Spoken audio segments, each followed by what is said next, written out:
बर्बरियत की इंतहा। कट्ठा पीरा से ताल्लुक़ रखने वाले माजूर अफराद की जायदाद हड़प करने की कोशिश। इंसाफ के लिए नीलम प्रेस क्लब पहुंचाए। आला हुकाम से इंसाफ फराहम करने की अपील। हमारा मामा है खैरुल्ला ना है उसका, उस जबरदस्ती मड़ी जमीन ते ना माजूरा दी ते कब्जा कर रहे है खस्ते सारी। और उसके बाद एक उसका पुत्र शहीद साहब है, एक वहीद है। तो उन्हें सोन एमरजेंसी हादसा करके माड़ा भरा भी मड़ी सिर वजह थी। एमरजेंसी समझो उन्हें करके अम्बलाते असों को इन्हों को पता ही ना सा। उन्हें सोन जख्मी कर सटिया, शदीद मार सटिया नजायज।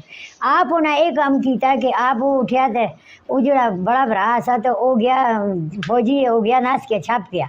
दो जड़ा सा तो वो डाम लवाल के वो आस्ता से सुरो मड़ा दस्ता से इसको भी मैं सुरो मार के सटता था मड़ी भराऊदा इन्हों सुरो मार के इनकी लड़ी मुके ना ये फितना कर देना सौ को लेने ते जीड़ी विरासत है ये अस्ती है।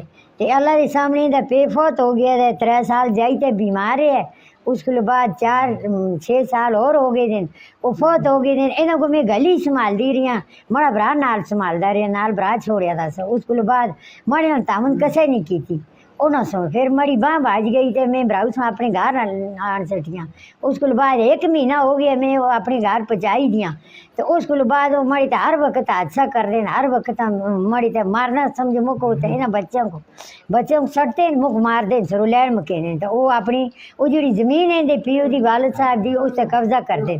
कोई खास भी गिरी दी है उन्हें इस वक्त भी उनका जो मकान चढ़िया था उस मकान की ये दीवार है उस दीवार की बड़ी उनका कुछ भी तो उन्होंने सो हादसा करके राती छप गए उन्हें ला के दीवार ते और दीवार लाई ला के अपनी खुशी नाल अगो गैर ला सकिया। फिर उस वजह थी मैं पूछा उन्होंने तुसें क्या किया छप के। फिर उस तो हमारा भरा भी मारिया तो मुक्त वो तो आखते जे कि जय आता ही है। इस वास्ते जेड़े जेड़े बड़े बड़े अल्लाह के बंदे अफसर हैं हाकम है मैं ना समझ सकती मैं सादा आदमी हूँ मड़ी सूरत भी खास नहीं माजूर बच्चे मड़े इन्हों संभाल दिया ये मड़े तो मड़े वास्ते इंसाफ किया जो